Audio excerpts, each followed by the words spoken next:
Odecu. Estefan, bienvenido a nuestro programa. ¿Cómo está? Hola, gracias por la invitación. Bien, la primera consulta que le queremos realizar, obviamente, algo que ha estado circulando, es la victoria, por llamarlo de alguna manera, en el caso de colusión del confort por parte de los consumidores, que obligó a pagar una indemnización de 7.000 pesos a cada uno de los chilenos mayores de 18 años y que además se conoció que la parte coludida tenía que pagar costas de este juicio, que le pagaron a las organizaciones, particularmente a Odecu, 520 millones de pesos, y que ha levantado más de alguna polvadera o comentarios. Queríamos consultar cuál es la opinión y la posición que tiene Odecu frente a esto. Sí, mira, aquí lo importante de explicar a la gente es que nosotros estuvimos un poco más de 3 años, tanto en la negociación como en los diferentes episodios judiciales que se fueron alargando, porque esto iba a terminar en enero del año pasado y terminó en mayo de este año. Eso significó también un esfuerzo extra que no estaba contemplado. Y, como tú dices, Fernando, o sea, son 150 millones de dólares que repartido en toda la población de mayores de 18 quedó a 7.000 pesos.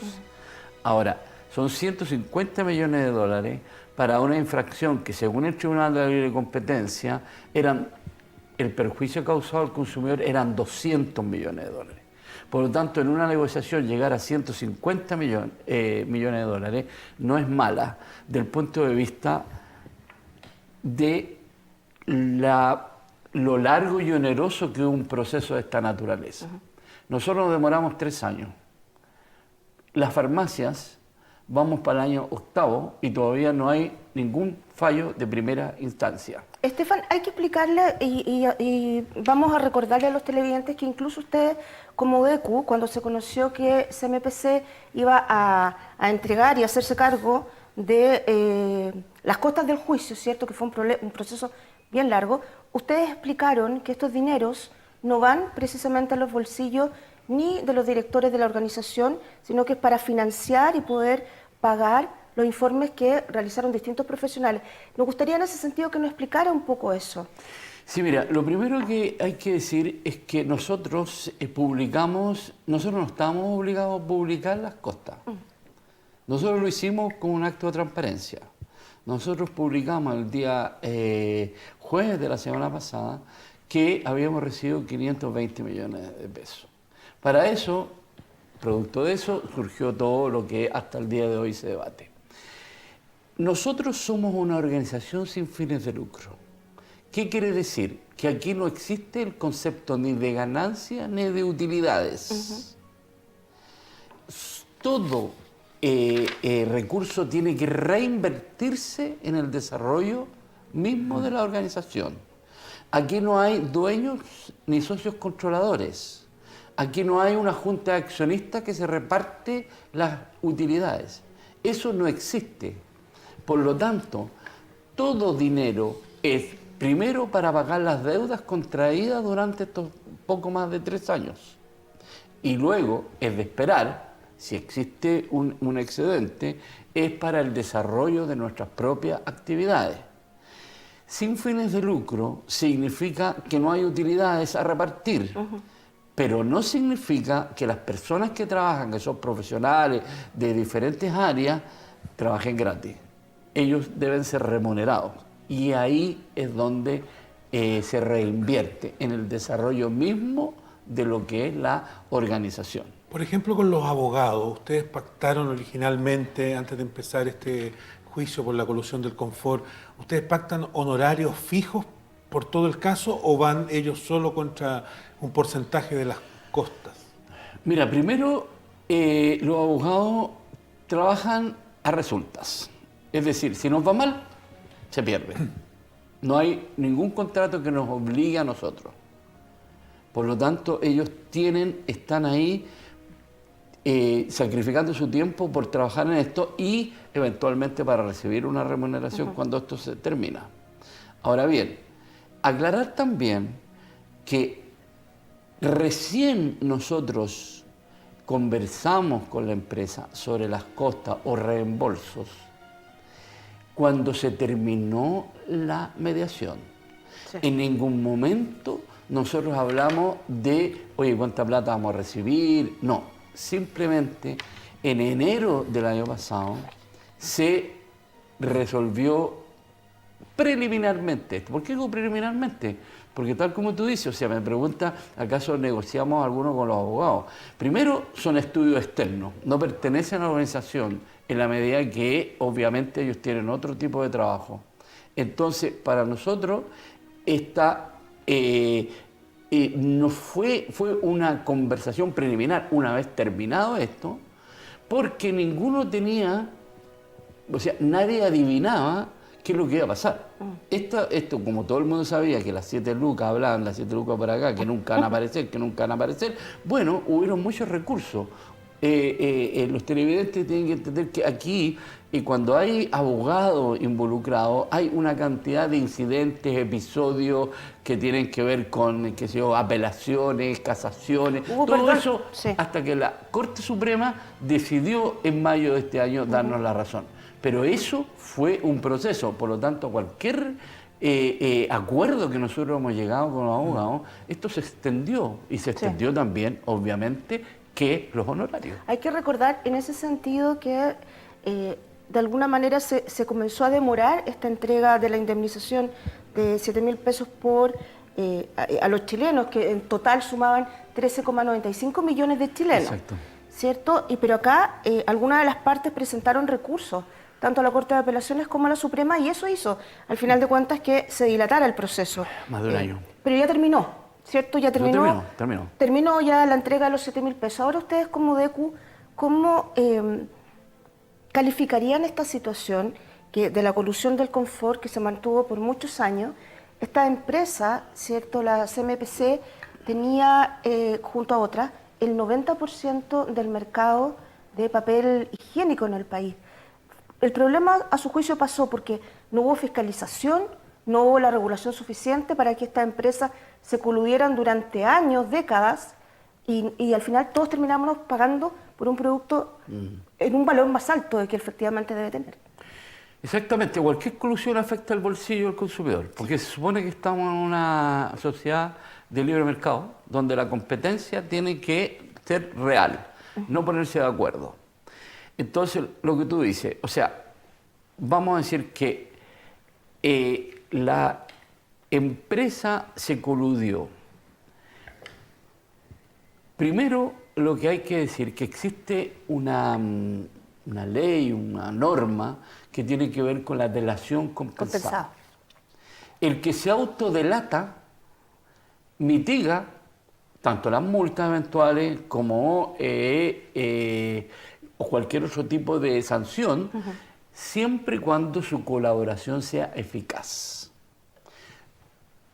Es muy difícil para un ente regulador como la Fiscalía Nacional Económica o para un fiscal, en un mercado, saber quién se colude, dónde se está coludiendo, porque son intangibles. Aquí no hay un cuerpo, yo no atropellé a alguien y está claro, ¿me entiendes? No hay, son muchos intangibles. Entonces, todas las colusiones que nosotros conocemos, las grandes que han afectado al consumidor, la farmacia, los pollos, están relacionados con alguien que se autodelata. Y por eso que la ley mitiga la sanción. Por lo tanto, eso es lo que hizo la empresa, una de ellas. Porque CMPC. la otra empresa, la SCA, ex-PISA, hasta el día de hoy no se ha sentado a compensar, porque ellos no reconocen. Buscan argumentos jurídicos bastante forzados, pero lo que hacen es dilatar cualquier tipo de sentencia. Es decir, por lo tanto, la SCA todavía está al debe. Lo que hizo la empresa, aparte de autodelatarse... Perdón, CMPC, para decirle a los televidentes, pertenece a la familia Mate. Es una empresa familiar, ¿sí? Sí. Es de la familia Mate, compañía manufacturera de papeles y cartones, que tiene cerca del 70% del mercado de lo que se llama papel tisú, que es las toallitas, y el papel higiénico, o más conocido como confort. Ellos son los dueños de esta enorme empresa que se coludió con otra para Diferente, hay un tema muy largo a explicar, pero tiene que ver con o bajarlo o subirlo, pero ponerse de acuerdo en definitiva. Sí. Después de esta victoria de los consumidores en contra de CMPC y PISA, este pago por la colusión, ¿cómo se evita que estas empresas, por ejemplo, sigan practicando una colusión para hacerle trampa a los consumidores? Desde su punto de vista como dirigente de Odecu. Sí, mira, es una pregunta que se ha hecho mucho después de esto, ¿no? Es decir, Tome agua, perdón, si quiere. estamos en un mercado chiquitito, ya. estamos en un mercado chiquitito. Es muy fácil ponerse de acuerdo. Se juntan, los grandes empresarios Se conocen juntan, todos, se lo que conocen. dicen, sí. Aquí es un mercado muy chico, con pocos competidores. Entonces, lo que hace la institucionalidad, la fiscalía, después de este suceso que estamos comentando, manda el Ejecutivo proyectos de ley y cambian la legislación. Cambian la legislación mejorándola. Esta vez se sigue aceptando la delación compensada, pero también es punible corporalmente, que se llama, hay penas de cárcel para los coludidos, las multas superan, no sé, como 8 veces el valor real del perjuicio causado. Entonces, son elementos disuasivos. ¿Ah? Ahora, evitarla completamente, eso Casi no, ningún imposible. país del mundo lo ha hecho, ¿me entiendes? Es por eso que tiene que haber una legislación dura y una legislación fuerte. Y eso, entre las consecuencias que trajo este episodio que estamos comentando, es que la legislación se refuerce. Más allá, y también la Fiscalía en su dotación, más allá de eso, bueno, esperar que los estándares que la piensen antes de coludirse. ¿Cómo reciben ustedes, por ejemplo, el hecho de que SCA, que en la época y en el periodo de colusión se llamaba PISA esta empresa, como usted señaló hace pocos minutos, no, por un lado no reconoce efectivamente que hubo colusión y tampoco nunca se sentó con las organizaciones de consumidores como Odecu y como la CERNAC y con ADECU, no se sentó nunca a negociar? Porque, a ver, pésimo me parece, porque de alguna manera, digamos... ¿Se busca la impunidad? Claro, o sea, lo que ellos buscan es ganar en un tribunal. Y el argumento jurídico, que en definitiva cualquiera lo comprende, pero es así, que no hubo vínculo contractual. ¿Qué quiere decir eso? Que ellos no salen a vender el papel confort. Lo hacían a través de A terceros. través de terceros, como es el supermercado. Sí. Y la ley del consumidor habla de una relación de dos partes, ¿no es Relación cierto? directa. O sea, yo compro algo y ese algo me sale mal, entonces el que me lo vende a mí es el infractor. Entonces, en este caso hay todo un tema judicial que lo va a prolongar. Eso lo podría haber hecho, y eso hay que decirlo, porque es en base a lo que estamos hablando, la CPMC podría haber hecho exactamente lo mismo. Tenía todos los instrumentos. ¿Para qué hablar de la cantidad de abogados que trabajan con ellos? ¿Me entiendes? Entonces, lo único que hizo, y eso hay que preguntarse en el futuro tal vez a la familia, ¿por qué ellos accedieron a sentarse a conversar? No solamente con el CERNAC, sino con dos organizaciones que para ellos a la época eran desconocidos.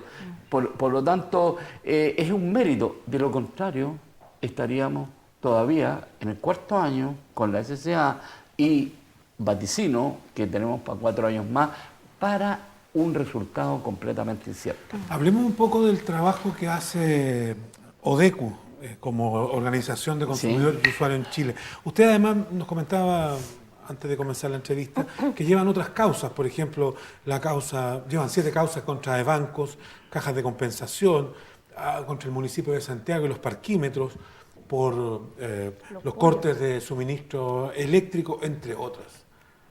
Sí, mira, lo que menciona son causas civiles que nosotros llevamos o que hemos llevado, porque en esto estamos hace 18 años y, dicho sea de paso, para los bancos, nosotros demandamos a 7 bancos, nos demoramos 8 años y perdimos 2. ¿Por qué perdimos 2? A ver, 2 o 3. Ya, sí, dos, por falta de recursos para seguir sosteniendo la demanda. Esa es una cosa importante. Entonces, luego, otras causas civiles. Nosotros sabemos hoy día, y todo el mundo alega, porque el parquímetro de superficie o el que está en la vía pública a uno siempre le cobra de más. Un adicional. Un adicional. Dejando un espacio, si yo tengo 15 minutos y he pagado media hora, después el otro que viene, o sea Sí. hay una suerte de enriquecimiento ilícito, hay una suerte de abuso que nosotros solamente nos enfocamos en el municipio. Nosotros primero hicimos un estudio, porque otra de las cosas que nosotros hacemos muchos estudios de servicios y de productos. Nosotros hemos hecho los estudios tanto de los parquímetros, ¿vale? Que estuvimos en 17 comunas y vimos cómo se cobraba. Luego hemos hecho estudios sobre este servicio de Cabify y Uber, además de alimentos como es los pollos, los yogures, etc. Nos interesa que el consumidor tenga una información independiente. Pero volviendo al tema, es decir, esta demanda la concentramos con la empresa que suministra parquímetros en la Municipalidad de Santiago y al municipio de Santiago, por ende, porque nosotros estamos en Santiago y necesitamos medios de prueba, ¿entiendes? Porque si fuera por eso, ustedes saben que el alcalde Jadwe también lleva adelante algo en Recoleta. En su comuna, claro. Y así sucesivamente, porque no han llegado, qué sé yo, Linares, Castro, es decir, hay muchas ciudades, Iquique, hay muchas ciudades donde este es un gran problema en la medida que el municipio ha entregado una concesión por 20, 30 años y además no hay un control exhaustivo sobre los márgenes que ganan este tipo de empresas. Entonces nosotros llevamos eso. ¿Y cómo lo llevamos nosotros? Lo llevamos con nuestros propios recursos, que son escasísimos. Entonces, es de esperar Se tienen que financiar. que una buena gestión que me corresponde pueda generar algún excedente o excedentes que permitan sostener este tipo de cosas o hacer estudios. Si me permite un segundo, nosotros hemos postulado 2 veces a los fondos concursables del Estado para hacer un estudio de salmones. ¿Cómo les digo? Pésimo. Nunca nos han dado un peso. No han dado un peso. Uno puede especular por qué. No vamos a decir por qué. Pero uno sospecha que la salmonicultura es un elemento muy importante en la economía chilena. Y nosotros no estamos en contra de eso. Lo que estamos en contra es del uso de antibióticos, los antibióticos que están llegando a la mesa de cada persona que consume salmón. Y esos antibióticos han generado. Nosotros hemos estado en convenciones internacionales, en reuniones internacionales donde, si ustedes saben, es importante que los televidentes conozcan, hay una superbacteria que se va generando y lo que sucede es que en el corto plazo o en el mediano plazo, el antibiótico que nosotros pues, estamos resfriados, tenemos algún problema, no va a ser efecto porque tenemos una generación producto que nosotros hemos consumido vía salmón, la carne, el pollo, pero básicamente el salmón, una cantidad de antibióticos que hoy día la Organización Mundial de la Salud ha declarado pandemia en algunas regiones. ¿En qué otra área que usted recuerde, don Estefan, se ha producido esta negativa cuando ustedes, por ejemplo, postulan a algún tipo de fondo concursable y no se adjudican ningún proyecto y uno podría pensar que, claro, en este caso a las salmoneras no les conviene que ustedes puedan hacer un tipo de estudio vinculado con lo que habla precisamente de este uso de antibióticos, que finalmente llegan a las mesas de los chilenos? ¿En qué otras áreas también ustedes han logrado detectar que no se les permite o ni siquiera se les da el acceso de participar en un concurso público? Mire, para ser sincero... Discriminación abiertamente, eso estamos hablando. Para ser sincero, el fondo concursable del CERNAC tiene bastante apertura, es decir, no ha habido, que yo sepa, y sé, porque estoy hace años en esto, un acondicionamiento político. Claro. Ya.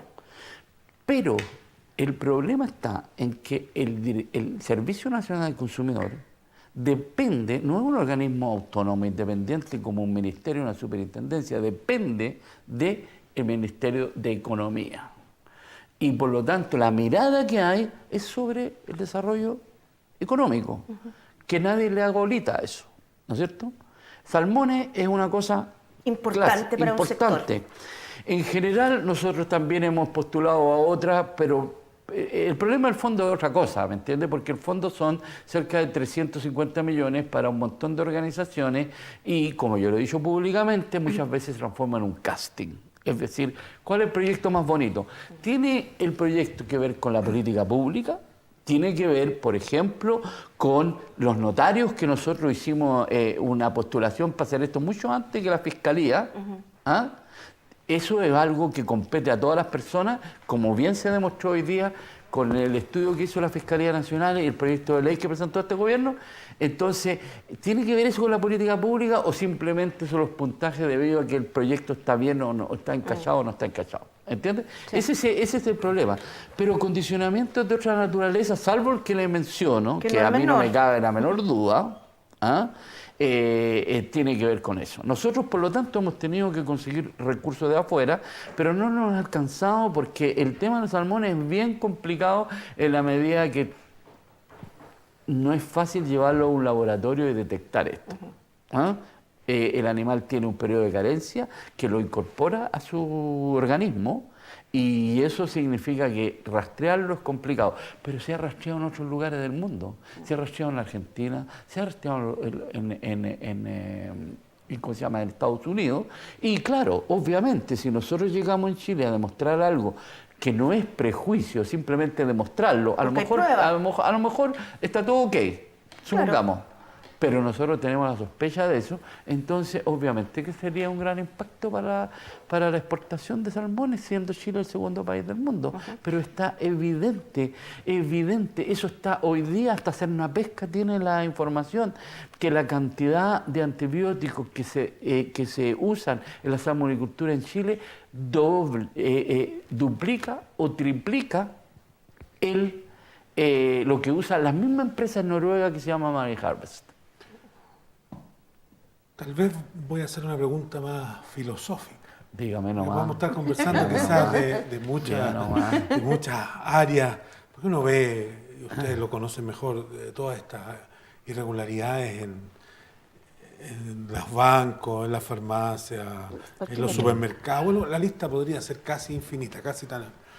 y he estado siempre esta lógica en que existe en el mercado una mano invisible que la regula, que lo dijo hace ya siglo y medio Adam Smith. ¿Usted cree en la libre competencia? ¿Cree que eso se da en Chile? ¿Se da en el mercado? ¿O al final es una organización de unos pocos que tienen el poder para controlar el mercado y dirigirlo hacia donde ellos quieren, este barco? Mire, es una pregunta filosófica, difícil de contestar. Sin embargo, yo podría decir claramente que hay algunas áreas donde se da. La telefonía. Cuando teníamos hace 20 años atrás que había que comprar un teléfono, no sé, y tener que esperar como 6 meses por una línea, hoy día simplemente uno se cansa de un proveedor y lo cambia. Sí. Más aún la telefonía celular con la portabilidad ha generado competencia. Estamos hablando de un mercado de, hay 26 millones de celulares aproximadamente, pero sigue siendo así un mercadito así comparado con Argentina, con Brasil. Otras áreas siguen siendo muy, muy poco, por así decirlo, competitivas. Una de ellas, y lo digo acá porque lo dije, yo vengo ahora de un panel que hizo Enel. Una de las áreas es la electricidad. Es decir, yo no puedo cambiar de compañía. No me puedo cambiar de compañía porque me canso. O Enel, o Chiletra en la quinta región. CGE o CGE, ¿entiendes? Sí. O sea, punto. Yo quisiera terminar esto diciendo, el cuestionamiento, volviendo al tema de las famosas costas. Las costas de los juicios. Las costas de los juicios, si me permite terminar, ya que estamos al final, me pregunto yo, ¿cuál es el afán de poner esto en cuestión? ¿Cuál es el afán, en definitiva, de ponernos a nosotros en una situación de sospecha? Cuando o es un afán de transparencia, hablando positivo, cuestión que nosotros compartimos, hubo un afán simplemente que las organizaciones de consumidores no tengan fortaleza alguna para poder enfrentarse a los grandes consorcios y a las grandes compañías en Chile. ¿Cuál es el afán? Eso yo me pregunto, porque de verdad, la transparencia estamos todos de acuerdo. Yo ya dije, nosotros publicamos originalmente esto, nosotros fuimos motor propio, pero tanta vuelta, yo me pregunto cuál es y por qué levantar suspicacias con algo que es tan evidente. Quizás usted mismo, don Estefan, se está respondiendo.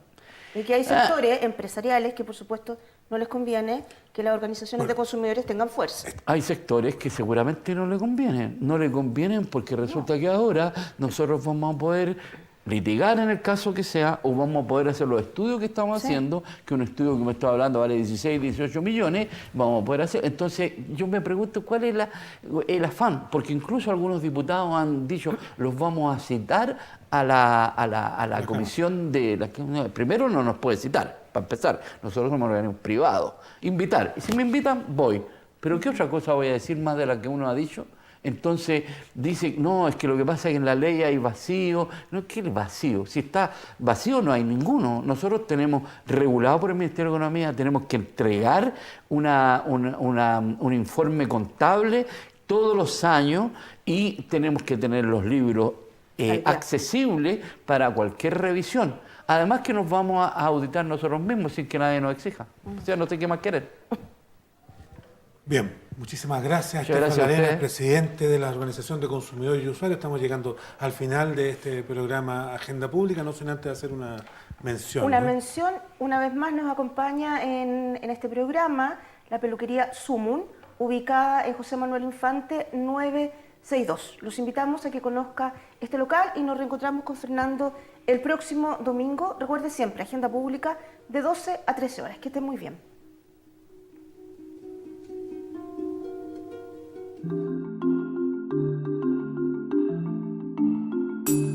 Así concluimos una nueva edición del programa Agenda Pública, conversaciones de actualidad, con la conducción de los periodistas Fernando Quilaleo y Daisy Castillo.